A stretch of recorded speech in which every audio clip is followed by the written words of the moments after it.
peu près de 60 milliards par an tous les ans, et qui là va être à 75 milliards. Et on annonce 100 milliards de déficit, monsieur le maire, vos services annoncent 100 milliards de déficit pour 2022.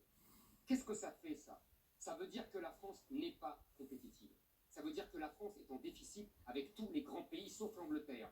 Tous les autres grands pays européens sont en excédent commercial, monsieur le maire. Et monsieur Zemmour, vous enfoncez les portes ouvertes. Ah, j'enfonce les portes ouvertes parce que ça vous Oui. déplaît. Vous Je donne des enfoncez- chiffres que vous ne donnez pas, Mais- que vous ne donnez jamais. Je suis Mais prêt je à n'ai pas donner- fini ma démonstration. Hein. Monsieur Vous m'avez donné la Zemmour. parole, mais je n'ai pas fini. Allez-y. Monsieur Zemmour, vous enfoncez les portes ouvertes. Ben, voyons.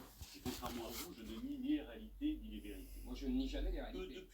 depuis une trentaine d'années, la France se soit désindustrialisée. Que la France se soit moins enrichie. Les tableaux le montrent. Et moi, je ne nie pas les graphes, je ne nie pas les statistiques comme vous le faites si souvent. Oh, pas du tout. Je vois pas pourquoi La ça une attaque France gratuite. s'est et moins fausse. enrichie. Pardonnez-moi. La France est moins enrichie que l'Allemagne ou que les États-Unis. Il y a une raison à ça, monsieur Zemmour. La désindustrialisation. Et une seule, c'est pas la désindustrialisation. La vraie raison, c'est la dévalorisation du travail. En dévalorisant le travail et en faisant croire des vieilles lunes comme le partage du travail ou les 35 heures, en dévalorisant le travail manuel et en dévalorisant le travail industriel, on est arrivé à ce résultat. Mais ce que nous avons réussi à faire avec le président de la République, et là, on ne cherche pas à être bon élève ou être cancre, nous cherchons juste à bien servir les Français. Nous avons pris les décisions nécessaires pour réindustrialiser le pays. Nous avons baissé les impôts de production, vous le proposez d'ailleurs vous-même, de 10 milliards d'euros.